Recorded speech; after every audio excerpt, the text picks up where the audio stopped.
다시 한 말씀 보시겠습니다. 오늘 함께 보신 말씀은 마태복음 16장 21절에서 28절입니다. 마태복음 16장 21절에서 28절 말씀 다 찾으신 줄 알고 우리 한 목소리로 봉독하겠습니다. 시작. 이때로부터 예수 그리스도께서 자기가 예루살렘에 올라가 장로들과 대제사장들과 서기관들에게 많은 고난을 받고 죽임을 당하고 제3일에 살아나야 할 것을 제자들에게 비로소 나타내시니 베드로가 예수를 붙들고 항변하여 이르되 주여 그리 마옵소서 이 일이 결코 주께 미치지 아니하리이다. 예수께서 돌이키시며 베드로에게 이르시되 사탄아 내 뒤로 물러가라. 너는 나를 넘어지게 하는 자로다. 내가 하나님의 일을 생각하지 아니하고 도리어 사람의 일을 생각하는도다 하시고 이에 예수께서 제자들에게 이르시되 누구든지 나를 따라오려거든 자기를 부인하고 자기 십자가를 지고 나를 따를 것이니라. 누구든지 제 목숨을 구원하고자 하면 잃을 것이요 누구든지 나를 위하여 제 목숨을 잃으면 찾으리라. 사람이 만일 온 천하를 얻고도 제 목숨을 잃으면 무엇이 유익하리요? 사람이 무엇을 주고 제 목숨과 바꾸겠느냐? 인자가 아버지의 영광으로 그 천사들과 함께 오리니 그때 각 사람이 행한 대로 갚으리라.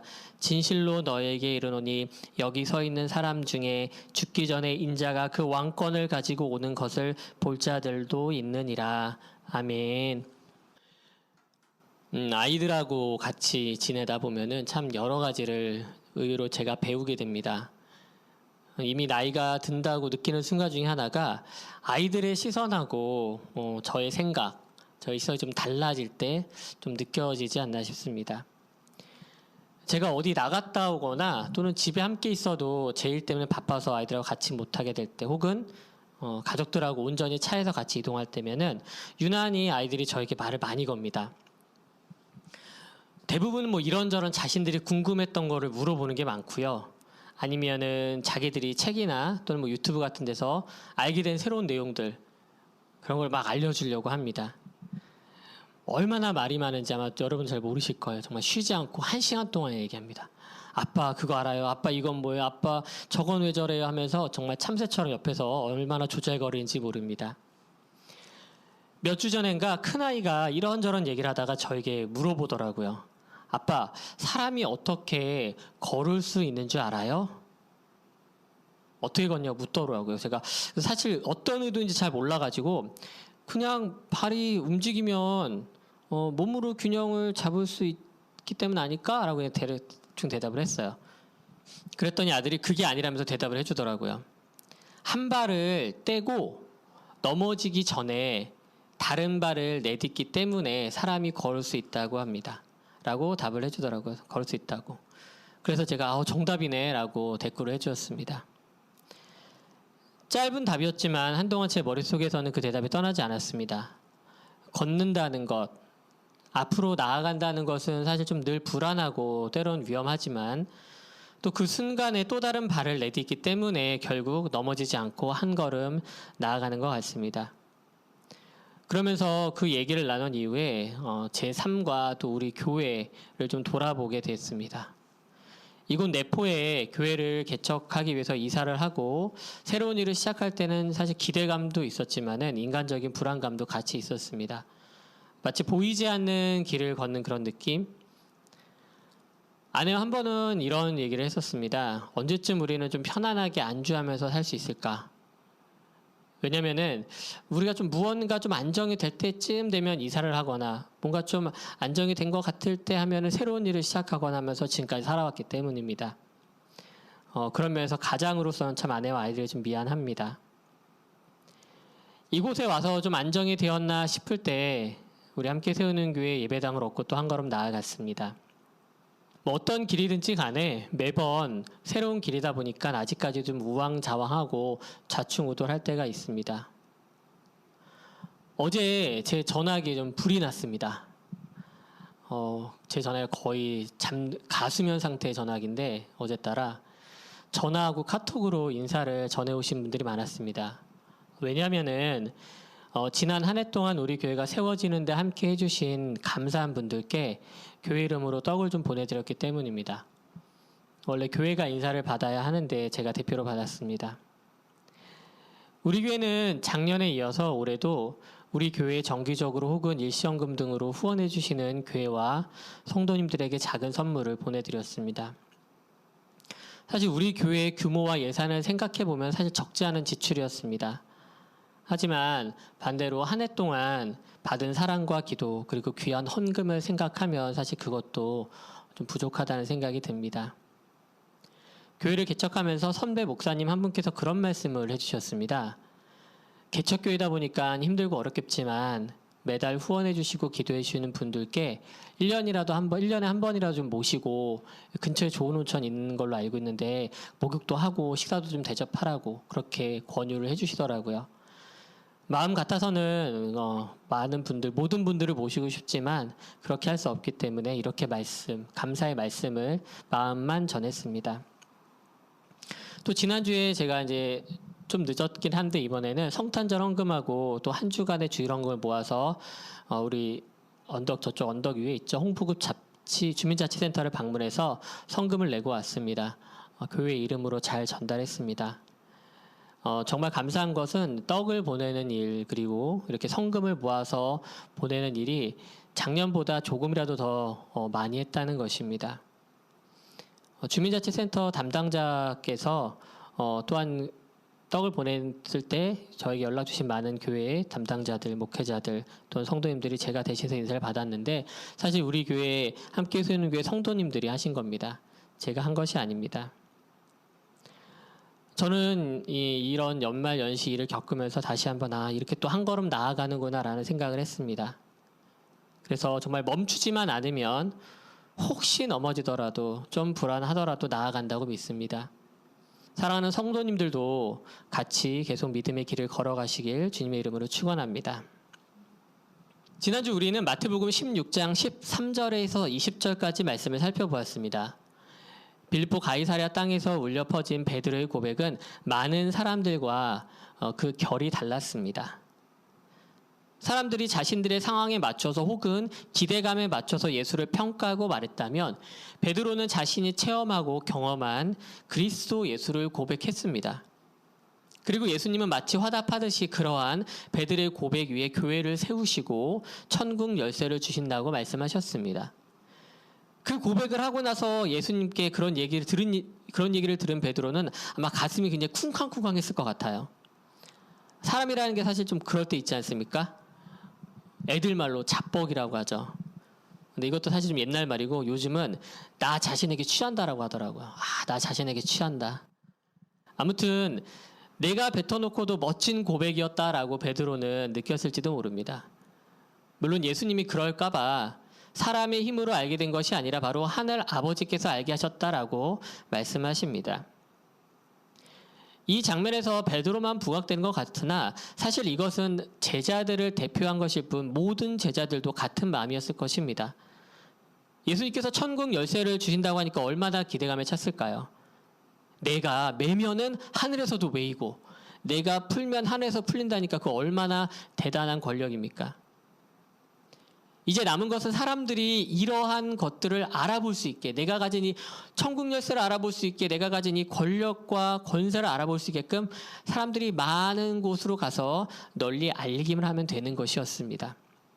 비록 지금은 갈릴리같이 시골 외곽에서 지내고 있지만 지금은 이스라엘을 벗어나 빌립보 가이사랴에 있지만 이제 곧 예루살렘으로만 가면 이 위대한 메시아인 예수님을 앞장 세워서 천국 열쇠를 흔들면서 위세를 떨 수 있을 거라고 얼마나 좋아했을까요?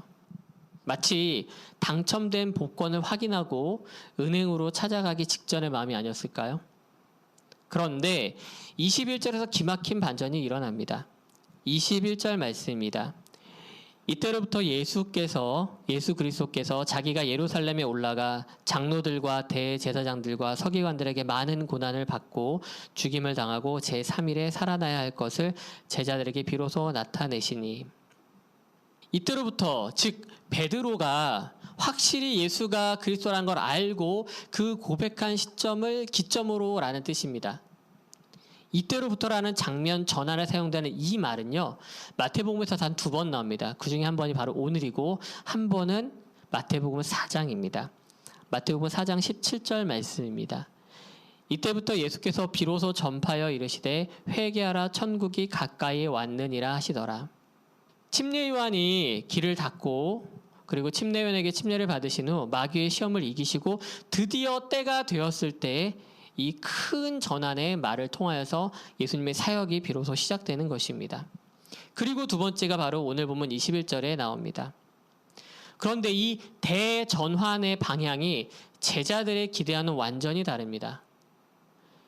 예루살렘으로 올라가긴 하는데 자신들이 기대한 모습과 완전히 다르기 때문입니다.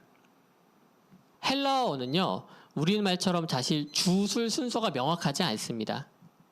일반적으로 강조하려는 말이 앞에 나오는 그런 형태의 문장 구조입니다. 그래서 21절 말씀을 헬라어 순서대로 다시 나열해서 말하자면 이렇게 됩니다. 그냥 제가 끊어서 나열한 것이라 일반적인 해석처럼 부드럽진 않습니다. 그냥 끊어 말씀드려 보겠습니다. 그때로부터 시작했다. 예수께서 가르치시기를 그의 제자들에게 그에게 필연인 것을 예루살렘으로 가는 것, 그리고 많은 일을 당하실 것, 장로들로부터 대제사장들로부터 서기관들로부터, 그리고 죽임을 당할 것, 그리고 제3일에 일어나실 것. 다시 정리하자면 그때로부터 예수께서 가르치시기를 시작했는데 앞으로 일어날 일, 필연, 즉 반드시 일어날 일에 대해서 말씀하셨다는 겁니다. 여러 번역을 제가 좀 비교해 보았는데 새 번역이 이 부분을 가장 잘 나타낸 것 같아서 다시 한번 21절 말씀을 새 번역으로 읽어드리도록 하겠습니다.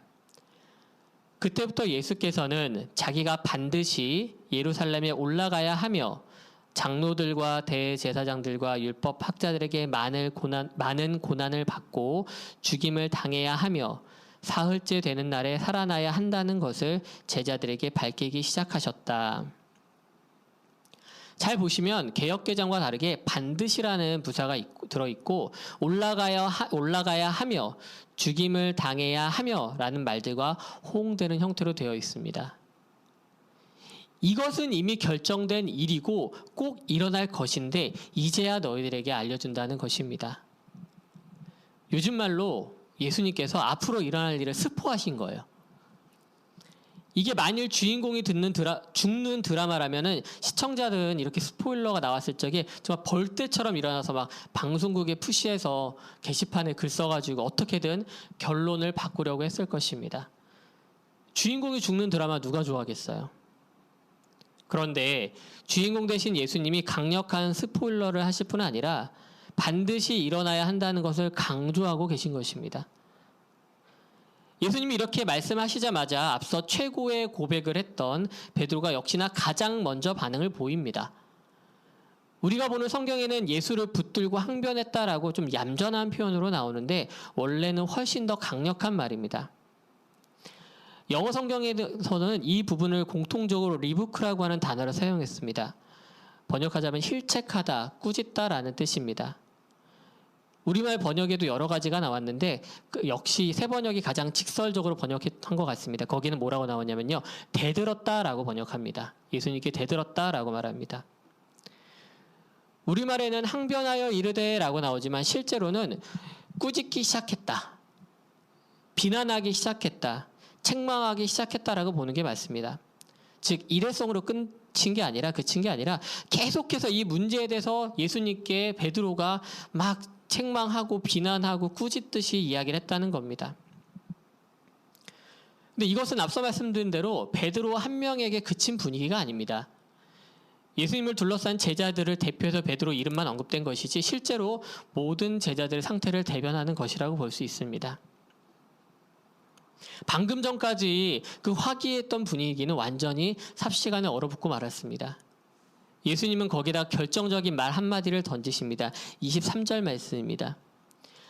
예수께서 돌이키시며 베드로에게 이르시되 사탄아 내 뒤로 물러가라. 너는 나를 넘어지게 하는 자로다. 내가 하나님의 일을 생각하지 아니하고 도리어 사람의 일을 생각하는도다 하시고. 예수님은 베드로를 향해서 나를 넘어지게 하는 사탄이라고 야단치십니다. 베드로 위에 교회를 세우고 천국 열쇠에 대해서 말씀하신 게 방금 전이었는데 이렇게 분위기가 급 반전된 것입니다. 더 흥미로운 것은 베드로라는 반석, 즉 그 큰 돌 위에 예수님께서 교회를 세우셨다고 하셨는데 베드로를 향해 이제는 나를 넘어지게 하는 돌이라고 말씀하신다는 것입니다. 우리말에는 그냥 넘어지게 하는 자로 번역됐지만 실제 뜻은 걸림돌이라는 말입니다. 돌은 돌인데 그 역할이 완전히 바뀌어버린 것이죠. 베드로는 정말 호기롭게 이 일이 예수님께 미치지 못하게 하겠다고 말합니다. 예수님께서는 자신의 계획에 대해서 이제 제자들에게 말씀하셨는데 제자들이 가진 기대와 너무 달랐기에 가로막아 서겠다는 것입니다. 베드로가 말한 이 일이 결코 주님께 미치지 않게 하겠다, 이 말은 예수님을 보호하겠다는 의미도 있지만은 그것보다 내 기대와 다른 길로 가는 그 예수님의 길을 못 가게끔 막겠다라고 하는 것입니다. 예루살렘으로 올라가는 그 길이 이제 세상의 왕으로 등극하기 위한 것이어야지 결코 십자가에 매달려 그렇게 하기 위해서 죽으러 가는 그런 그림이 되면 안 된다는 것입니다. 우리가 신앙생활을 하다 보면 주님 안에서 원대한 꿈을 꾸기도 합니다. 어린아이들을 향해서는 신앙을 통해서 그리스도인으로서 세상에 선한 영향력을 널리 끼치길 기대합니다. 우리 교회처럼 개척하거나 새롭게 세워지는 교회에는 많은 영혼들이 주님 앞으로 우리 교회를 통해서 인도되길 그런 꿈을 꿉니다. 신앙생활을 잘하면 하나님 일이 잘 풀리고 큰 복을 받아 예수 믿으면 이렇게 된다라고 하는 어떤 아이콘이 되고 싶을 때도 있습니다. 그런 꿈을 꾸고 기대하는 것 자체가 잘못됐다는 것이 아닙니다. 그렇게 되면 얼마나 좋겠습니까? 저라고 뭐 이런 욕심이 없겠습니까? 저도 우리 교회 다니는 아이들이 공부도 잘하고 사람들에게 칭찬받아서 우리 교회 좀 소문나면 얼마나 좋겠냐는 생각을 합니다. 그런 애들이 또 커요. 커서 돈도 잘 벌고 11조도 하고 전도도 잘해오고 또 여안에서 결혼도 해가지고 막 아이들도 또 낳고 또 우리 동네에 또 영향력 있는 어른 성도님 다니면 얼마나 좋을까. 뭐 그런 상상 제가 안 해봤겠습니까? 저도 다 해봤습니다. 그런데 주님이 우리 교회와 저에게 바라시는 계획이 그게 아니라면 어떻게 받아들여야 할까요? 사실 이 지점에서 우리는 가장 실패하기 쉽습니다. 문제는 주님이 우리를 향한 계획을 우리가 정확히 파악하기 어렵다는 것입니다. 우리가 계획한 방향과 속도가 어느 날 틀어지고 어그러졌을 때 우리는 실패했다고 생각하고 주님께 도와달라고 간구하거나 혹은 주님을 원망하면서 왜 이렇게 됐냐고 항변하는데 사실 애초부터 그 방향이 아닐 수 있다라는 것, 그것을 인정하지 않을 때 문제가 생기는 것입니다. 주님은 이미 우리를 향해 세우신 계획이 시작되었고 그것이 드러나기 시작했을 뿐인데 우리가 받아들이지 못할 때가 있다는 것입니다. 멀리 갈 것 없이 제 개인적인 삶을 돌아보아도 그렇습니다. 중학교 때 전혀 예상하지 못한 병이 찾아왔을 때 주님을 얼마나 원망했는지 모릅니다. 20대의 죽음의 문턱을 오갈 때는 앞이 보이지 않았습니다. 생각하지 못했던 직업을 가지고 살다가 어려운 결심 끝에 준비한 유학도 안 되었을 때 정말 주님이 나에게 왜 이러시나 하는 원망의 마음이 컸습니다. 가정이 깨질 위기에 몰리고 가장으로서 얼굴을 들 수 없었을 때가 바로 얼마 전이었습니다. 제가 정말 힘들 때 친구가 위로의 말을 해준 것이 지금도 마음 깊이 남아 있습니다. 그 어려울 때 친구가 이렇게 말해주더라고요. 병철아, 지금 은혜 가운데 걸어가고 있다고 믿는다. 이렇게 말해준 한마디가 참 많은 위로가 되었습니다. 내가 모를 뿐이지 지금 이 순간도 주님의 은혜 가운데 그 길 위에 있다는 것이라는 것을 알게 된다는 것입니다. 우리가 만일 이 부분을 놓치고 내 식견으로 주님 앞에서 내 고집을 주장하면 그건 주님이 예비하신 길을 막아선 것과 다름이 없습니다. 주님은 하나님의 일을 준비하고 계신데 사람의 일만 생각하고 버팅기는 것밖에 되지 않는다는 것입니다. 그렇게 난리치던 베드로는 예수님의 이 한마디에 이 장면에서 더 이상 대꾸하는 모습이 나오지 않습니다. 마치 욥을 둘러싸고 그렇게 수많은 얘기를 했던 욥과 친구들이 하나님의 임재 앞에 더 이상 할 말을 잃어버렸던 것처럼 주님의 말씀을 듣게 될 수밖에 없는 것과 같은 모습입니다. 예수님은 한 걸음 더 나아가 제자들에게 제자들이 걸어야 할 길에 대해서 말씀해 주십니다. 24절과 25절 말씀입니다. 이에 예수께서 제자들에게 이르시되 누구든지 나를 따라오려거든 자기를 부인하고 자기 십자가를 지고 나를 따를 것이니라. 누구든지 제 목숨을 구원하고자 하면 잃을 것이요 누구든지 나를 위하여 제 목숨을 잃으면 찾으리라. 아멘. 제자는 스승을 따라가는 사람입니다. 그런데 베드로는 그 선을 넘었습니다. 예수님을 붙들고 항변하는 순간 자기가 앞으로 나아가 길을 막은 것입니다. 예수님은 그런 베드로를 향해 23절에서 내 뒤로 물러가라 라고 말씀하십니다. 그리고 24절에서는 나를 따르라 라고 말씀하십니다. 베드로를 향해서 제자의 자리로 돌아가라고 말씀하시는 것입니다. 그런데 그냥 자리로 돌아가서 지금까지 쫓아왔던 것처럼 그런 정도가 아니라 이제는 예수님께서 더 큰 것을 요구하십니다. 뭐라고 하십니까? 나를 따라오려거든, 진정한 나의 제자로 그 길을 걸으려거든 자기를 부인하고 자기 십자가를 지고 따르라고 예수님 말씀하십니다. 부인한다는 것은 말 그대로 자기 자신과 아무런 관계없는 사람처럼 행동한다는 뜻입니다. 성경에서 가장 대표적으로 부인하는 행동을 보인 것은 바로 베드로입니다. 예수님께서 잡히신 후 사람들 사이에 숨어서 예수님의 최후가 어떻게 되는지 보려고 했던 베드로는 사람들이 자신을 알아보자 공경에 처할 뻔합니다. 그때 베드로는 3번에 걸쳐서 나사렛 예수와 아무런 관계가 없다며 적극적으로 부인합니다. 예수님은 마치 베드로의 그때를 염려해 두신 것처럼 오늘 베드로를 비롯한 제자들을 향해 자기 자신을 먼저 부인하라고 말씀하십니다. 내가 나를 부인한다는 것은 무슨 뜻일까요? 나는 나와 관계가 없습니다. 나는 나를 모릅니다. 내가 나를 부인한다는 것은 자기 자신을 이미 죽은 사람처럼 취급하고 행동한다는 것을 말합니다. 포기하라는 것이 아니고요.